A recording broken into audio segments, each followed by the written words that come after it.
একদমই নয়, একদমই নয়। গরমকালে ইট গাঁথার যা যা নিয়ম শিখেছেন, আর সেই একই নিয়ম যে বর্ষাকালে তো আপনি করতে যাবেন, বিপদ একদম অনিবার্য। তার কারণটা কি বলুন তো? গরমকালে কি করেন?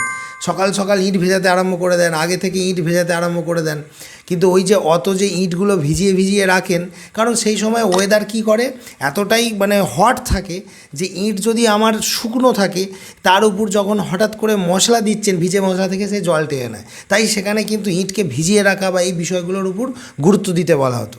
কিন্তু কিন্তু এই বর্ষায় যখন দিনে 4বার 5বার করে বৃষ্টি হচ্ছে, তখন কিন্তু আর আলাদা করে ভেজানোর দরকার নেই। এটা অনেকেই জানেন, আবার অনেকের জেনেও মনটা কীরকম যেন খচখচ করে, মনে হয় ঠিক আছে ভিজিয়েই দিই।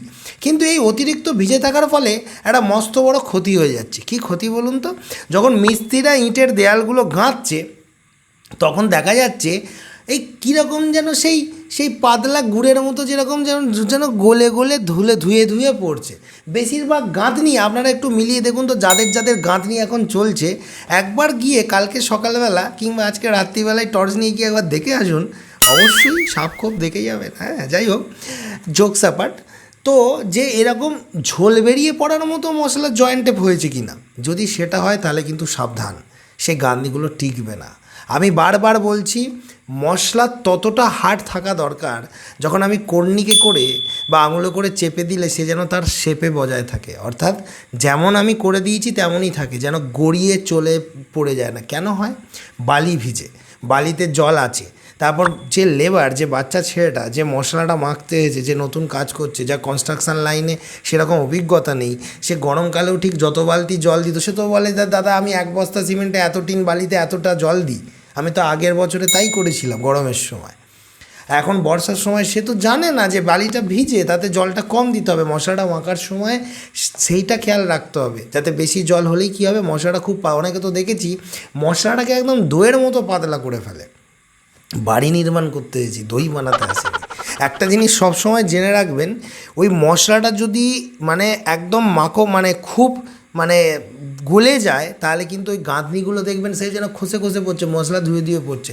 ইমিডিয়েট ছোট্ট কর্নিকে করে ওই মশলাটাকে চেঁচে ফেলে দিয়ে ইটের যেহেতু অনেকটা গাঁথনি, আর তো কিছু করার নেই, বা বৃষ্টি হয়ে গেছে ধুয়ে গেছে, ওইখানের বাইরের জয়েন্টটাকে ভালো করে আবার 3/1 ভাগে 3 বালিতে 1 টিন সিমেন্ট একটু কড়া করে মশলা মেখে ওই জয়েন্টগুলোকে নতুন মশলা দিয়ে মারুন, এবং পাটা দিয়ে খাঁজ কেটে দাগও করে দিন, যাতে পরবর্তীতে গ্রুপটা থাকলে প্লাস্টারটা আঁকড়ে ধরে।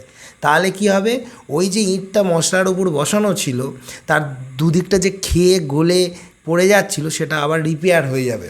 আর একটা ব্যাপার, ত্রিপল আপনাকে ব্যবস্থা রাখতে হবে, কারণ যখন তখন বৃষ্টি এসে যাচ্ছে, আপনি হয়তো ঠিকঠাক মেনটেন করলেন, মশলাটার চাপ বজায় রাখলেন, মশলা গলেও পড়ে না, সব দেখেছেন, কাজ শেষ করে মিস্ত্রি পালিয়ে গেছে, আপনিও ঘুমিয়ে পড়েছেন, তারপর হঠাৎ বৃষ্টি এসে দেখলেন গাঁথনি 12টা বাজিয়ে দিল। তাই যেটুকু গাঁথনি এখন হচ্ছে, সেটুকু গাঁথনিকে সঙ্গে সঙ্গে চেপে রাখার দায়িত্ব কার? ঢাকা দিয়ে রাখার দায়িত্ব কার? আপনাদেরই। তাহলে এই বর্ষায় যারা ইঁট গাঁথনি করছেন, তাদেরকে কিন্তু একটা জিনিস সাবধান করে দিচ্ছি, যে মশলাটা আপনি মাখছেন তাতে জল হাতে রেখে রেখে দিন, ততটাই জল দিন যতটা জল দিলে মনে হচ্ছে যে মশলাটা সুজির মতো রয়েছে। মশলাটা খেয়েছেন সুজি অনেকে, হ্যাঁ, তো যেন দইয়ের মতো না হয়ে যায়।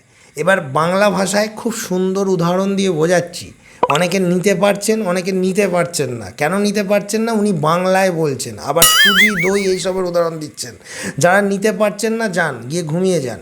যারা নিতে পারছেন তারা ভিডিওটায় থাকুন। একটা কথা বলি, তাহলে সকালবেলা ম্যানিয়া করে আর জল দিতে যাবেন না, যে খুঁত খুঁত করছে, ওইসব ম্যানিয়া করে, যেটা বেশি খুঁত খুঁত করবেন সেটা আরও বেশি খারাপ হয়ে যাবে। ইঁট ভিজে আছে, জল দেওয়ার কোনো প্রয়োজন নেই। বালি ভিজে আছে, জল বুঝে মাখবেন। গাঁথনি হয়ে যাওয়ার পর ত্রিপল দিয়ে চাপা দিয়ে দেবেন। এই কটা বিষয় কিন্তু মাথায় না রাখলে ওই গরমকালের নিয়ম মেনে। আর একটা ব্যাপার, কিউরিংটাও কিন্তু বেশি করার দরকার নেই। যখন গাঁথনি ভিজে আছে, আলাদা করে আর জল দিয়ে অতিরিক্ত ভেজানোর দরকার নেই। প্রয়োজনের অতিরিক্তটা বিষাক্ত জিনিস কিন্তু খুবই খারাপ। তাই সচেতন হয়ে যান। আর ইঁট গাঁথার এই নিয়ম অবশ্যই মেনে চলবেন, বিশেষ করে যারা 5 ইঞ্চি দেয়াল গাঁথছেন তাদের জন্য তো বটেই। 10 ইঞ্চি দেয়ালের ক্ষেত্রেও অনেক সময় দেখা যায় 2 ইঁটের ফাঁকে ঝোল গড়িয়ে দিলেন, না, মশলাটা খাজা খাজা মশলা এরমভাবে কন্নিকে করে খুঁচিয়ে খুঁচিয়ে ঢোকান, ইঁট চেপে গাঁথুন। বোঝাতে পারছি? এই বিষয়গুলো খুবই মনে হতে পারে সিম্পল বিষয়, এই বিষয়গুলোই কিন্তু আপনার বাড়ির লংজিভিটি নির্ধারণ করে। তাই আজকের যে টাইটেল, যে বর্ষাকালে আগের দিন আমি প্লাস্টার নিয়ে বলেছি, দুটো চ্যানেলেই আমি কিন্তু বর্ষাকালের ভিডিও দিচ্ছি। এখন বর্ষা চলছে, আজকের এই ইঁট গাঁথনির নিয়মটা যেটা শেখালাম, যেটা বললাম, সেটা কিন্তু মিলিয়ে নিন। আর যাদের হয়ে গেছে তারা বারবার বলছে ওই যে ক্ষয়ে গেছে, গলে পড়েছে, হয়তো ভাবছেন যে আমার তো দুদিন আগে দেখছি ওরকম হয়ে গেছে, ইমিডিয়েট ওই জায়গাটাকে কন্নিক মেরে একটু চটিয়ে নতুন মশলা দিয়ে আবার রিপেয়ারিং করে দিন। নাহলে পরবর্তীতে অনেকে বলবে যে কেন প্লাস্টার হয়ে যাবে, ওইসব ঢাকা পড়ে যাবে।